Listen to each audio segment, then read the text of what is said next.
Hello, this is RICKY, the Android guy.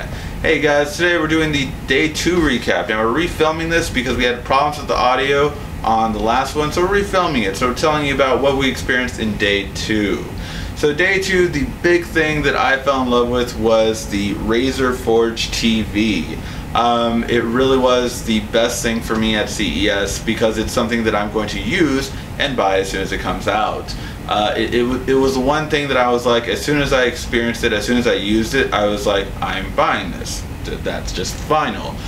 So I was really excited about that. It definitely stood out to me above everything else at CES, and it's won awards already for being top CES. So it really stood out to me, and something that I definitely recommend guys look at the videos. We did 3 videos for it, and just explored really how versatile this product will be. It's going to launch in Q1, and then you're going to have the accessory add-on in Q2, so really good overall, and I really like it for those purposes.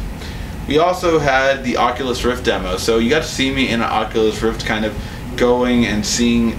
I was really in it, and it was amazing how realistic it was, how great the sound quality was. That was part of the demo, and I got to walk through a lot of things. I mean, you saw my reaction describing it. We couldn't film what I was seeing, but I was able to show you guys exactly what I was basing my reactions to it, which, you know, I had a Transformer robot like shoot at me, I had a T-Rex growl at me, it was a lot of stuff. I had an alien get insulted by something I said. I mean, it was just really fun and interactive. Definitely something to look out for, and definitely something that we'll get our hands on at some point. As well as we had a great charger. Probably my favorite accessory of the conference was from Tilt, and it really had the Qualcomm quick charge for the car. This is another product that I have to buy as soon as I get the chance, because I have a Note 4, I have a Note Edge, and you know, with the G Flex 2 coming out, with all these other phones that are using Qualcomm's quick charge technology, this allows you to charge in almost with all phones, and it does with the Note 4 and Note Edge, half the charge in half an hour. So if I'm driving home, which is about half an hour for me from work, I have my phone halfway charged. That's a great reason to own this product by itself. We also got to see the NVIDIA X1 really kind of stand out overall. The processing power this can do is really great. We saw they didn't have any actual Android demos for it, but they demoed like how it can perform if it was in a car. It could basically even tell you, hey, there's a cop coming. So, you know, I thought that was funny because I'm like, oh, so I can not get a ticket because my car will tell me now, hey, there's a police person. So I thought that was pretty funny. It could detect pedestrians. I mean, it was just really interesting, all the features that it could do, and that it has that kind of processing power to handle that many things at once. So theoretically, it should handle an Android device very easily. We also got some accessories, a lot of accessories as well. Night Izzy was one of them. They had some really great simple accessories. You may know them from the product Steely, that's their most famous one, and something that I'm going to be playing with and really get a feel for. I love the idea of it for tablets and possibly for my smartphones once I try it. We also had a great thing from GodMe. GodMe had some really beautiful photo frames. I was not a fan of photo frames when they first came out, and that's because really they were ugly.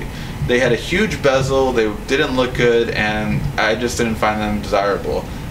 This one though were sleek.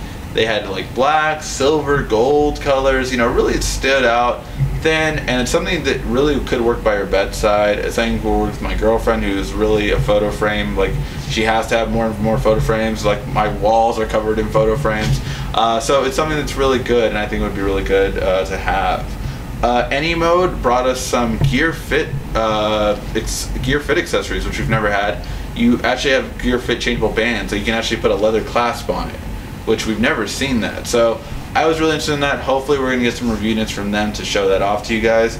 We had TiVo and Slingbox. So TiVo has some new things coming with their 1 season pass, which is really interesting. And Slingbox, though, Sling TV is very interesting. For $20 a month, you can get channels like ESPN, HGTV, TNT, TBS, Disney Channel. I mean, these are some heavy hitters. So the fact that you get this for $20 a month is pretty interesting. I'm more curious to see what else is going to be added to it. They say they have sports packages, they say they have other packages. What are those other packages and how much are they going to cost me? That's what I'm really curious about, but those starting off are obviously really big hitters. And finally, we had one last interesting phone, and that was from Snail. Snail offered a gaming phone that looked like a PSP basically, and you can see the video, it's pretty interesting. It had like a 3D screen, so it had like a Nintendo DS mixed with a PSP and a phone, and that was pretty interesting. We'll hopefully get it when it comes out and really kind of see, can this actually be a daily driver? Can this replace your current phone and for a gamer be really good for it? Alright guys, hopefully you enjoy all the coverage from CES and hopefully you did like it. Please give a like, thumbs up down below if you did, and let me know what you think. It's been RICKY, the Android Guy.